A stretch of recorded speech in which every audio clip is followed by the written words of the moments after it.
to the UIAAA Connection podcast. GoFan and VNN are proud to be the exclusive sponsor of the UIAAA Connection. Now a combined company, GoFan and VNN provide a seamless integration for digital ticketing and athletic websites. Direct your fans to one place for all your athletic events, communications, and tickets to home and away games. Thank you to GoFan and VNN for their exclusive sponsorship of the UIAAA Connection. Welcome back to another edition of the UIAAA Connection. I'm your host, Mark Hush-Hunter. Today we have as our special guest Katherine "Kat" Williams, the Director of Athletics at St. Teresa's Academy. Welcome to the podcast, Kat. Thank you for having me. Let's have you begin by sharing with our international audience where you grew up, where you went to school, your first job, those types of things. Yes, so I grew up in Kansas City, Missouri, and I went to high school at St. Teresa's Academy, where I work now. And then I went to the University of Missouri, Kansas City, and I was a track and field athlete on scholarship there. So my whole life has pretty much been in Kansas City, Missouri. I wasn't born here, but grew up here. Did you run track when you were in high school? I did. I ran track and field. I did a little bit of coaching before I became AD here at St. Teresa's Academy for their track and field team. And I'm just a runner. I just was really passionate about track and field. What events were your specialty? So I did the triple jump, the long jump, and I also sprinted and did relays. But I didn't learn triple jump until I got to college. They converted me over to the jumps area, and I had to learn it on the fly, and that ended up being my best event in college. Let me ask, because having never triple jumped myself, I dabbled in long jumping when I was in high school, not very successfully. How tough is that to pick up? Because it was very hard.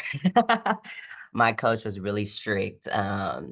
He basically put a timeline on it. He was like, if you don't learn it by this deadline, then you're not going to be on the team. And so that put even more pressure on me. And so I learned it immediately. I worked and honed on that. And I really wanted to score in our conference championships. And I ended up doing that, before my time at the University of Missouri, Kansas City. And the rest is history.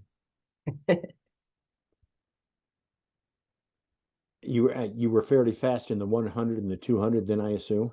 Yes, that definitely helped within the jumps area. I was always wanting to race, even as a younger kid, like racing against the boys on the playground. I just loved running and being competitive. And even in other sports, like in basketball, I loved, break away fast, getting the layup, hustling.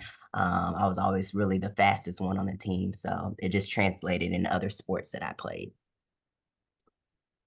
Talk to our audience about how you went to St. Teresa's and your journey that took you back, because I've had a few people that are actually ADs and coaching at their alma mater. It's not a common thing. So I'm interested in your story. Yeah, so it's so funny because I grew up, so St. Teresa's is in a neighborhood called Brookside, and I grew up in that neighborhood, went to grade school. Literally, the grade school I went to, it's now closed. It's called Bryant Elementary. It's right next door to St. Teresa's. I lived literally like 2 minutes away from St. Teresa's. Like I could walk to school. And then I don't know if you're familiar with Kansas City, but St. Teresa's is close, literally walking distance to the University of Missouri, Kansas City. So everything is so close. And now UMKC uses our track and field to practice. So it's all full circle moments, but it's so connected here. It just feels like home. I started off as the assistant AD, and just recently I became the head AD in the summertime. But I knew that I wanted to come back here. My former coach, Coach Bodie Rodriguez, she prophesied that when I was an athlete. She said, I can totally see you coming back here and coaching or teaching. And I'm like, nah, that would never happen. And it actually did. I actually became a coach. I actually became the AD here. But it feels like home. It's very connected. I have a really tight knit mentor group. All the admins, the principal, the president. They're very they're very much a part of me growing in this position and learning, and just I can go to them about a lot, just any advice that I need about education and just athletics, our athletics department here at St. Teresa's. How many years coaching at St. Teresa's before? So you became the assistant and now you're the head AD. What Mhm. sports did you coach there and how many years have you been there? So I've been here for a total of 5. 4 of those years I was the assistant AD, but those 4 years I was the track and field coach. Um, and so they've done really well. They've improved. We placed third at state in class 4 about a year ago. And so that was really huge for our school because they hadn't won a state title like ever. That was the first time in history that they've ever placed um, at the state competition. So, that was a very much a big part of something that I accomplished here. That's excellent. For those of us, that would be me, who are Kansas City geographically challenged. I know where the two stadiums are, the baseball and the Chiefs Stadium. I know where Independence is. So tell me the part of Kansas City you're from. Northeast, northwest, southwest, southeast, central, It's above like I-70, below I-70. it's like in the center. It's like midtown, like right in the city of Kansas City, Missouri. And you mentioned like Independence. It's about like I would say 20 minutes away from there, Independence. Okay. Um, yeah, so it's in the city. Yes. Let's have you talk for a moment about some of the mentors you've had in your life that have helped you, maybe teachers, coaches, parents, etc. So yeah, my parents are a big part of my life. They really encouraged me throughout my time as an athlete in college to now. They're just very supportive. I also have an older sister. She's a doctor. So, we're just striving for the best. She went to St. Teresa's as well. So that legacy and just continuing that on. And St. Teresa's is an all girls school. So they're pretty much very like empowerment of women, especially in athletics too. That's, you know, very big and that's very important to me to be able to mentor young women. I mentioned my coach, my former high school coach, Coach Bodie Rodriguez, who spoke that into existence of me working here. I'm still very much in contact with her. She's retired. She was a volleyball coach here at St. Teresa's for like over 30 years, the track and field coach for over 30 years.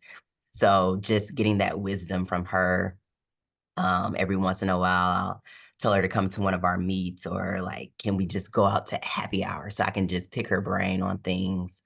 Um, and just even some of the former administration team when I was a student that has retired and moved on, they've sent letters and of words of encouragement and saying that I can always reach out to them.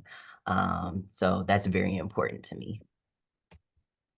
Let me ask you a personal question, Kat. What's your biggest failure or disappointment in life, and what did you learn from it?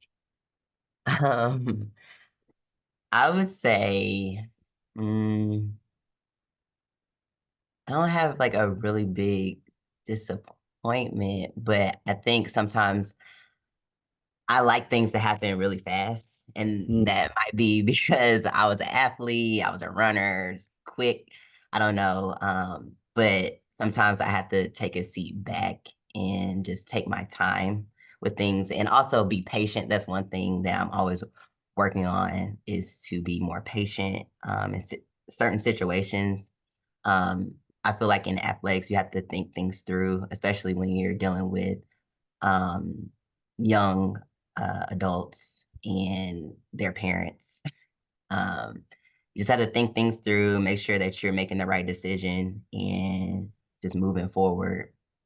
So Let me ask you a question about St. Teresa's. Is it a boarding school or is it just a regular school that just has female population? yeah, it's just a regular all girls school, college preparatory. It's been around for over 150 years. It was actually the first school in Kansas City. Really? Yeah. And right now we're the #1 school in Kansas City. We got voted that by the Kansas City Star. Then that would make you the #1 athletic director in Kansas City. That's right. There you go. Yes. So Talk just to very big talk tradition. talk to me about the job of athletic administrator, and in the 5 or 6 years that you've been an AD, how has it changed since you first became an AD? I would say my time as AD kind of started around the time where it was COVID. Oh So my. yeah, so it's been like a lot of changes and just hearing some of the other administrators and just saying like how these kids are developing now, since they were at home and they were learning online and not really connected.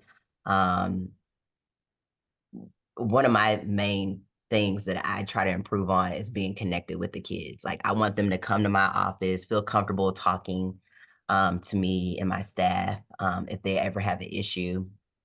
Because sometimes I feel like maybe the kids don't feel that, like, because they were so used to being just stuck at home and not speaking, not being social. So I just really want to make that a big part, like open communication, even with their parents. Like if they have an issue, like come to me. Um, and like I just like open communication. I like being real. I just like being a part of their lives and knowing what's going on. Because that's only going to make my department better. Let's talk for a minute about your journey with the Missouri Athletic Directors Association, and then on to the NIAAA. Yeah, so everything is happening fast. um, I forgot to mention one of my mentors, Rich Barton, who is with the NIAAA. I happened to meet him at a conference. My first time ever going to the national conference, I was going to a class and we had like a bathroom break. And everybody, went out. They got their soda and chips and did their restroom break. And he stopped me and asked where I was from and just about me. And at these conferences, I take a picture of the person's name tag so I remember who they are. And I remember taking a picture of it. We introduced ourselves. We were going to stay connected. And I looked up who he was, and I was like, oh, okay. And we stayed connected, and I ended up getting involved with the publications committee with the NIAAA. So this will be my first year on that committee, which that's a very sought after committee to be on for the NIAAA. And then I also got my CAA, which that's very important to get. So I was very nervous studying for that, and I really wanted that opportunity. So, and then their education program at the national level has really improved. They're adding all these classes, so I'm taking classes. And then I actually got the opportunity from Rich to be able to teach LTI course, a 627 course, and it's about strength and conditioning. And one thing about me, I'm in the sport of bodybuilding. That's something that I do as a hobby. So it kind of translates to my personal life. I compete in there. And so it kind of works with the strength and conditioning. And so we got to do that class, the 627 class at this last national convention. So that happened really fast. And then recently, I got elected to be on the MIAAA board of directors for the Region 1 section. And so I got elected on that, and I was like, how did I get elected on this? Nobody really knows me, but I'm excited to be a part of it. And I just want to learn and do better and connect and just get to know the different organizations and how I can give more service in those areas and those organizations. Well, if you know Rich, you know everybody, because as you know, Rich is from Utah, obviously now in the NIAAA office, and obviously one of the reasons why we've got you on the podcast, because even though we've only met a couple of times, in a conversation I had with Rich maybe 2-3 months ago, he said, "Yeah, you need to get Cat Williams on the podcast." So I put it on the list, Thank and that's you. how that Thank you. happens. Yes. Yeah, he's amazing.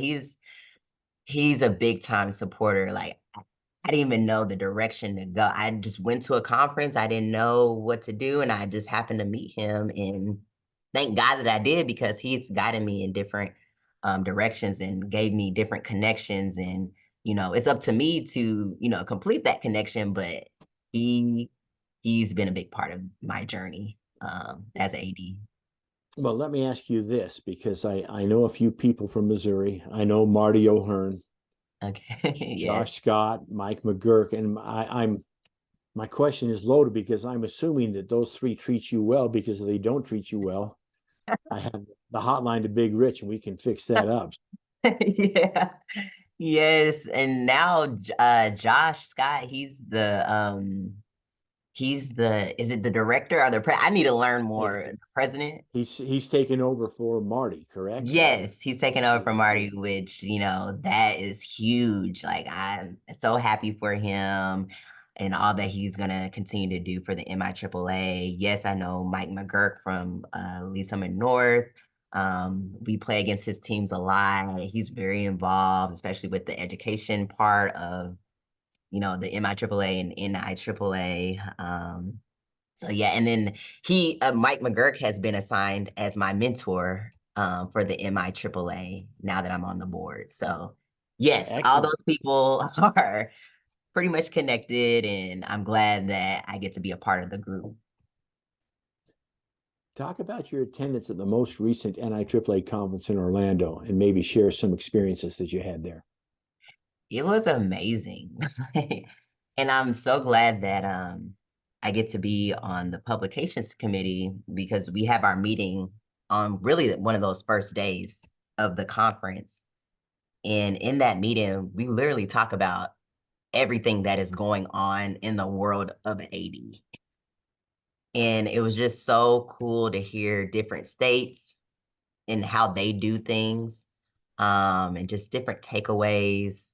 Of course, like I said, the educational department committee has really changed so much. They've added so many classes. No matter how many years you've been at AD, like, you can always learn something. They're always adding new courses and classes and groups, webinars, to learn and grow, so you can be better at your job.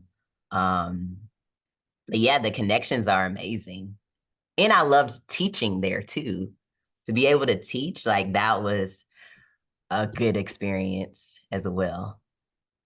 Let me ask you about teaching at the conference. Obviously, I've taught since 1999 at the conference, Really? but I remember my first time teaching there, I was petrified. Well, even though I've taught all these years, I still get that knot in my stomach before we start. Once the class rolls on, I feel pretty good, but I still get that apprehension, or whatever you want to call it. And so I'm wondering what it was like for you, I being was new to so the faculty. nervous. I was nervous. Like, I told Rich, I'm like, what did you get me into? And and the group that I was with, though, like, we were on it. So I felt really comfortable with the three guys that I was with, because we had practice. So we met like way in advance. So we were prepared going into it. Of course, I was the only female, and I think that was good that it showed representation, especially with weightlifting, because we were talking a lot about that, and Right. structuring a weight program, and then I also work at an all-girls school. So giving my insight on that, I think it helped a lot of the people that attended the class, to where they approached me and they said, I'm trying to get our girl athletes more involved. What are some ideas? And so, I just shared some things that we do here at St. Teresa's, and they thought it was very helpful. And especially, and it also, I got to meet someone that lived in Springfield, Missouri, and now I kind of want our girls to play their girls in different sports. So it was good to connect, and just meet different people. Speak to our audience about being a successful woman AD. And by that, I mean, obviously, the field is still dominated by males, but there's more and more females. But from your perspective as a 5-year AD and someone who's fairly new to the NIAAA, speak about what a blessing it's been to you. It's huge. It's very important. Like, even here, like, I'm the first woman AD that they've had. They've always had males in the role. And I think it's just very important for our female athletes to see that they can be an AD. And the only way that they can see it is if a female is in that role. And so, it's very important, and you can just get more insight as well. And I'm just glad that, these organizations are making it very diverse, even, with gender, race, and, it's just very important. Not everybody's the same, and everybody has different insights. Kat, what's the favorite part of your job? My favorite part of the job is basically seeing the athletes grow and learn, and just their time here as they progress from a freshman to a senior. Like, they completely change. And especially at our school, it's just they're very honed in on academics, and our girls are just so smart. Like, and they just focus, and they have all these clubs that they're a part of, extracurriculars, their academics, and adding in the sports element as well. But just seeing their time as they grow throughout school is my favorite part. That is a great answer. Thanks so much for sharing. Let's finish with a couple of questions, Kat. The first one being, I need 2 suggestions for a brand new athletic administrator, and they need to follow Kat's suggestions in order for them to become a success. What would your 2 suggestions be? I would say remember your why. So why are you in this position? Remember that you're here for the kids, so that should be in the forefront, in all that you do, no matter, the difficult times. You just got to put that you're making the right decision for these athletes. And then also that just take your time too. I know I already talked about patience, but everything happens at the right time. So just make sure you're doing your best at your job. But everything that you're wanting to accomplish will happen, if you, stick to it. Let's finish with this question. Kat, what question should I have asked you that I failed to ask you? I think you asked pretty much everything that I can think of. Okay. I think we're good. Well, you have been a great guest with a wealth of information. I can't thank you enough for being on. That wraps it up for this edition of the UIAAA Connection. Again, our special guest has been Katherine "Kat" Williams, Certified Athletic Administrator, the Director of Athletics at St. Teresa's Academy. Kat, again, thank you so much for being on the podcast. And thank you for having me. I appreciate it. For our listeners, we hope you tune in again next week for another edition of the UIAAA Connection.